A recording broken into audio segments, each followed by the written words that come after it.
I thought we were in this together, and you just made me feel like we're the same, so I should feel like shit about the fact that I'm not doing as well as you. And now I realize in my mind, that's what your 20s are. You're just being lied to. I think 20s just are lonely for people because of the nature of that. Like, jobs, people are very movable, transferable, they go to cities, they go to places, they go to countries, they go home, they leave home. There's literally nowhere you're meant to be.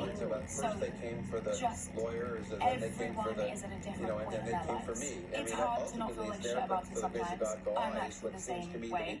I see people in my age group who are relatively more successful, more rich, more put together than I am. And I'm like, well, and that's fine. I'm not them. And they're not me. There's no point feeling like shit about it because it becomes a self-fulfilling prophecy. And it shouldn't, because your 20s are meant to be you're lost, figuring shit out, you're very, very young.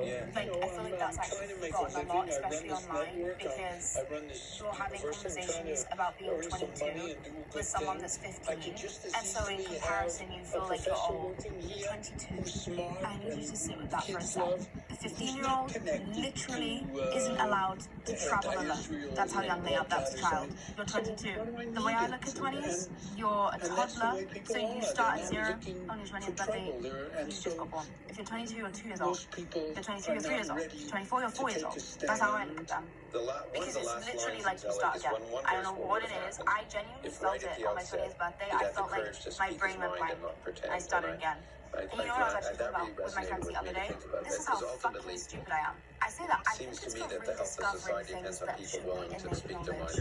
For example, the other day my friend was visiting me in London, and she and I are on the same ADHD medication. And so I was asking her about it. I was like, do you get really tired at lunchtime as well? Like, I literally get so fucking exhausted at 3 p.m. every single day. And my friend was like, yeah, I used to get that. Have you tried eating lunch? And I was like, no, why would I do that? And she was like, well, your energy crash in the middle of the day might just mean that you need fuel, which is food, so you should probably eat, and then your medication will probably last longer, and you'll just feel better generally. And I was like, whoa, a meal in the middle of the day because I need extra fuel. This is revolutionary. And I decided I was going to pick up lunch. I've never been a lunch person. It genuinely, can I say something crazy? Lunch is yellow, and 30-year-olds are lunch. They are all synonymous to me, and I don't believe it. I'm so sorry I feel 30. I genuinely have nothing against it. I don't know what it is. But it's the same way I feel about yellow. We all collectively, there was actually 4 people in the room when we had this conversation, and all of us rediscovered the fact that lunch is important together. And then my friend was like, my mum always tells me that your 20s are for remembering things that you've actually been taught your entire life. And it's so true. Because why was my friend telling me, have you tried lunch? A revolutionary piece of advice that I would have paid for. Like, that's the kind of insight that I'm talking about. Yes, lunch, you're so right. Anyway, I think that the 20s are scary. They are lonely. And I think that is... This one is not married. And this one just pissed me off for the first time. You know what I mean? There's no way you're meant to be. You are exactly where you're meant to be. You're not behind in your career. You're not behind because you moved home. You're not behind because you can barely afford your rent.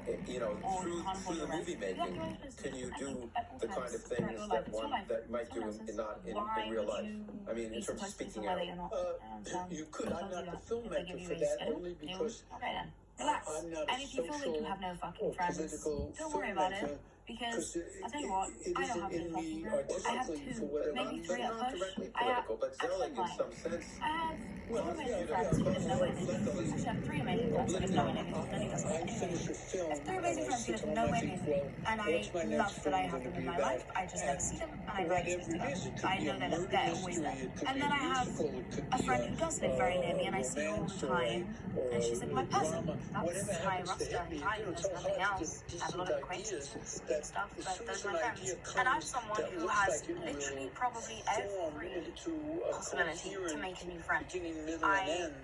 I think I'm in a unique position where if I wanted a new friend, I could probably find one the same day. Like, if I really put my back into it, you know what I mean? Like, I could probably find someone that, like, there's so much scope. Even just, like, I get invited to a lot of places. Okay, perfect, like, I'll make a friend there. It's not because you're unlikable, or it's not because it's hard. It it's because it just is hard to make friends. They are as serious as romantic relationships, and you wouldn't ever expect someone to have a romantic, you wouldn't expect someone to have a romantic relationship, but you would expect them to have a friend. Why? What's the difference? Like, it's just as intense. For me, anyway, a lot of the time. I know they're different, but it should not be an expectation at all points in your life to be surrounded by friends. Because someone they won't be. That's okay. You'll be fine. Because they'll find you at some point. They're out there right now. They're becoming the people that they need to be, so that when you meet them, you like them. That's always what I think.